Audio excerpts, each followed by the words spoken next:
Hello guys, welcome back to my YouTube channel. I hope आप सब ठीक होंगे। आखिर हम युवाओं को लेकर सरकार की मंशा क्या है? सरकार आखिर चाहती क्या है? हम युवा गरीब के गरीब रहें, हम बेरोजगार के बेरोजगार रहें। सो बेसिकली हम इस वीडियो पे उन मुद्दों पे बात करने वाले हैं जो सरकार ने हम युवाओं के लिए कुछ वादे किए थे। जिस वादे के थ्रू हम खुद को प्रिपेयर करना शुरू कर दिए, खुद को मोटिवेट करना शुरू कर दिए। हमने बहुत सारे सपने देखे, पर हुआ क्या? उनके शासन काल के 2 साल पूरे होने को है, उसके बावजूद सरकार ने जो वादा हम युवाओं के लिए किया था, उस वादे को उन्होंने अभी तक पूरा नहीं किया। तो चलिए फिर एक एक करके उन सभी वादों पे चर्चा करते हैं जो सरकार ने हम युवाओं के लिए लिया था। पहला वादा क्या किया था उन्होंने? हम प्रदेश में सरकार बनने के बाद 57,000 रिक्त शिक्षक पदों पर भर्ती करेंगे।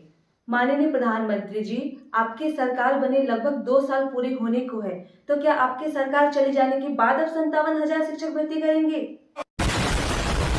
एक तो नौकरी कर रहे हैं बीएड सहायक शिक्षकों को भी सुप्रीम कोर्ट का हवाला देते हुए आपने जॉब से निकाल दिया। चलो ठीक है, आपने जॉब से निकाल दिया, पर अभी तक आपने डीएड वालों को नियुक्ति भी तो नहीं दी।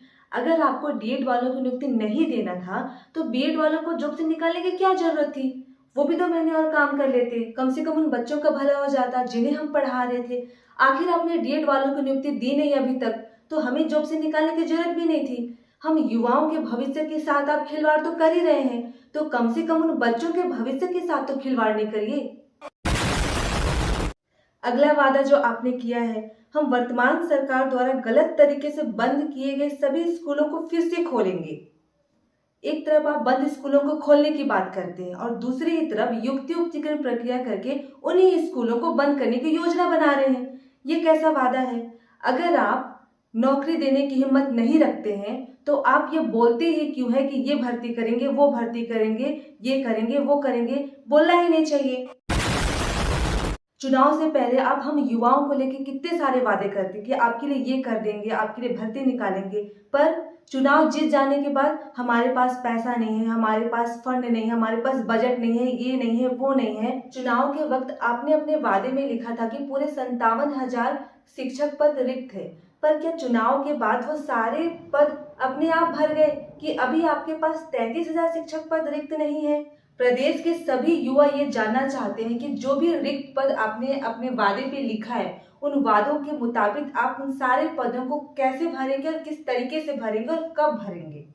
साथ ही अगर मैं बात करूं छत्तीसगढ़ में होने वाले भर्ती प्रक्रिया या फिर कोई पात्रता प्रक्रिया, या फिर मैं बात करूं रिजल्ट की, तो आप देख ही रहे हैं कि पूरे छत्तीसगढ़ में चाहे कोई भी परीक्षा हो, चाहे वो पात्रता परीक्षा हो या फिर वो भर्ती परीक्षा हो, उसके रिजल्ट आने में कितने साल कितने महीने लग जा रहे।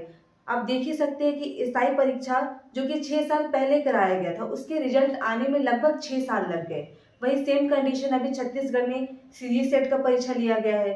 सीजी सेट का परीक्षा 8 महीने पहले लिया गया था, उसका रिजल्ट अभी तक नहीं दिया गया है। आप देख सकते हैं कि किस तरीके से छत्तीसगढ़ में रिजल्ट को अटकाया जा रहा है, नहीं दिया जा रहा है। अगर वही बात होता चुनाव का, तो चुनाव की रिजल्ट हफ्ते भर में आ जाती, एक दिन में आ जाते। विधानसभा का रिजल्ट हफ्ते भर के अंदर आ जाता है। सरपंच चुनाव या फिर जो भी चुनाव अभी चल रहा है, उसके रिजल्ट एक दिन में आ जाते हैं। जब उनके रिजल्ट एक दिन में आ सकते हैं, टाइम पे आ सकते हैं, तो हम युवाओं के रिजल्ट टाइम पे क्यों नहीं आ सकते? तो क्या बोलती पब्लिक, सही है ना?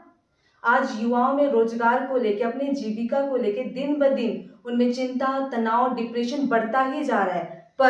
पर अभी चिंता, तनाव, डिप्रेशन में रहने का समय नहीं है, अभी समय है जागरूक होने का। अगर हम सारे युवा एकजुट हो जाए ना, तो हम बड़ी आसानी से जितने भी आगामी भर्ती होने वाले हैं उसको निकलवा सकते हैं, उसको निकालने पे सरकार को मजबूर कर सकते हैं। तो अभी जरूरत है हम सभी युवाओं को एकजुट रहने का और अपनी बात सरकार तक पहुंचाने का।